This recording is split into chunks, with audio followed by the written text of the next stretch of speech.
Bonjour à tous.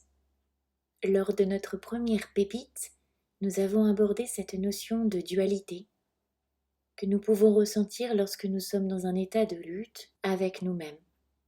Face à ce qui est à l'extérieur de nous, je voudrais aborder aujourd'hui cette notion de choix. Comme vous pouvez peut-être l'observer chez vous, dans votre corps, lorsque vous êtes traversé par quelque chose que vous-même ne contrôlez pas, c'est souvent en lien avec quelque chose de plus profond, de plus lointain. Peut-être même lié à un événement de votre passé, en résonance avec une situation qui n'est pas présente. Seulement, cet état émotionnel vous dépasse, votre corps se rétracte, se met en tension, vous avez mal, vous devenez la douleur, vous devenez la tristesse, vous devenez la couleur, vous devenez l'identification à ce qui est. Et vous vous perdez, car il n'y a plus justement ce monde où vous pouvez prendre le temps d'observer ce qui vous traverse. Vous êtes ce qui vous traverse. C'est pour ça que je voulais parler de cette notion de choix et que c'est une clé, que nous avons plusieurs clés en notre possession. La première est gratuite, est indispensable à la vie, ça s'appelle la respiration. Revenir dans votre respiration, dans votre ventre, c'est un merveilleux moyen de revenir ici, maintenant. Lorsque vous respirez, vous ne pouvez pas être ailleurs. Vous êtes ici, avec vous, dans votre corps.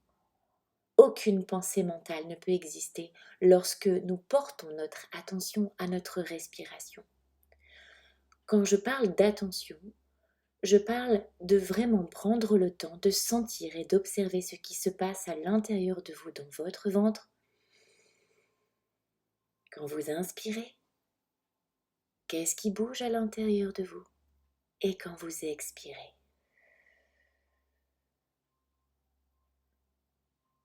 Si vous donnez de l'attention à quelque chose, vous lui permettez d'exister. Si vous regardez cette feuille, vous lui permettez d'exister. Si vous regardez cette fleur, vous lui permettez d'exister. Si vous vous regardez, vous vous permettez d'exister. Et tout ça est intimement un choix conscient. Au lieu de devenir ce qui vous traverse, au lieu de devenir cette émotion, au lieu de vous identifier à cette douleur, eh bien, prenez le temps de revenir dans votre respiration à l'intérieur de vous et choisissez d'observer ce qui vous traverse, de ne pas le devenir. Si vous devenez quelque chose, vous n'avez plus aucun moyen pour communier avec vous. C'est parce que nous reculons d'un pas que nous voyons la situation sur un autre angle. Le fait de choisir de revenir à l'intérieur de vous, ça vous permet de mettre une distance à la situation, d'être moins impacté ou du moins devenir cette situation ou moins devenir cette émotion. N'oubliez pas qu'une émotion est une énergie en mouvement, emotion, que ça nous traverse. Un enfant en bas âge est traversé par une émotion. Il ne s'y accroche pas coûte que coûte. Il ne s'identifie pas à elle. Il est à un moment donné, à un instant, la tristesse. Puis, la seconde d'après, il peut être la joie. Il fait l'expérience de la joie. Il fait l'expérience de cette tristesse. Mais il n'est pas la tristesse. Il n'est pas la joie. Il la vibre. Il la ressent. Cela le traverse. Vous arrivez avec cette espèce d'équipe, votre mental, votre cœur, votre corps. Aucun des trois ne se sépare. Tous les trois existent avec vous. Vous faites partie de la même équipe. Si vous choisissez de revenir dans votre corps, si vous choisissez d'être à l'écoute de ce qui vous traverse, vous permettez à vos pensées de se calmer, de diminuer, et donc d'être moins en lien avec le passé, de revenir vraiment sur ce qui est maintenant face à vous, de choisir ce qui vous traverse là tout de suite maintenant, de reprendre ce qui vous appartient là tout de suite maintenant. Nous sommes des êtres sensibles. nous ressentons la vie.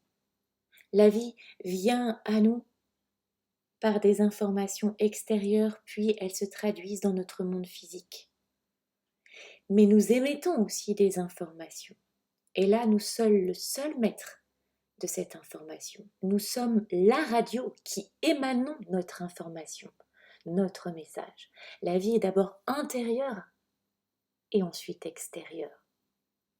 Parfois, nous recevons des informations qui ne sont pas dépendantes de nous. Ce n'est pas nous. C'est une autre musique, c'est une autre vibration, c'est une autre couleur. Mais cela ne nous appartient pas. Nous pouvons être sensibles, nous pouvons accueillir, mais à aucun moment on nous demande de prendre en charge, de prendre sur nos épaules cette tristesse, de prendre sur nos épaules cette douleur, de prendre en charge les difficultés de quelqu'un, la colère d'une autre.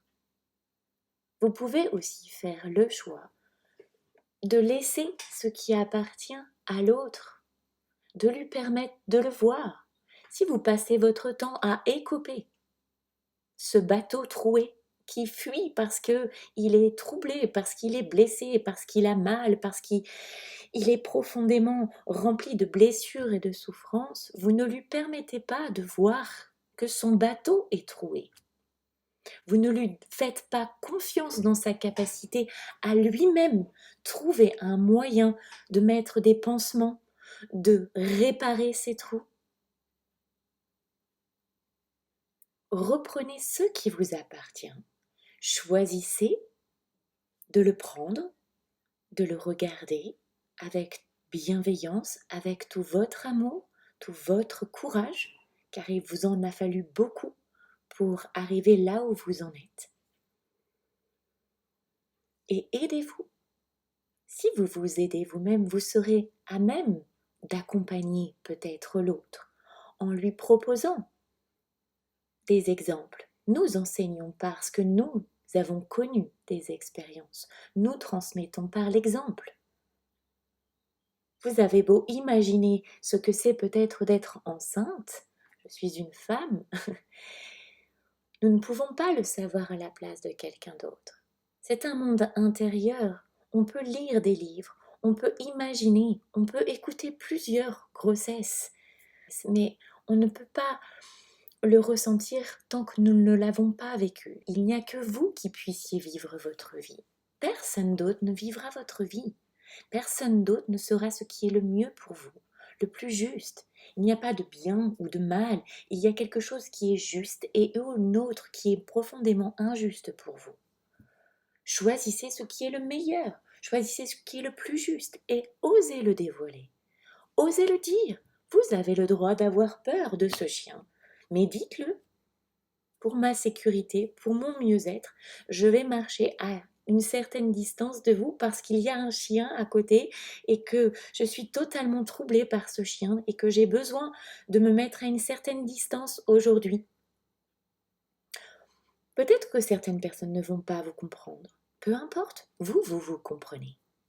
Vous osez dévoiler ce qui vous traverse. Et peut-être que d'ici 2-3 jours, 6 mois, 1 an, vous marcherez à côté de ce chien. Ce sera vous peut-être la maîtresse de ce chien. Le fait de dévoiler nos peurs, le fait d'en parler, d'oser en rire, d'oser être proche de nos peurs, ça leur permet d'être moins bruyantes, ça leur permet de faire moins de bruit à l'intérieur. C'est le fait de nous cacher, de nous replier qui nous fait mal.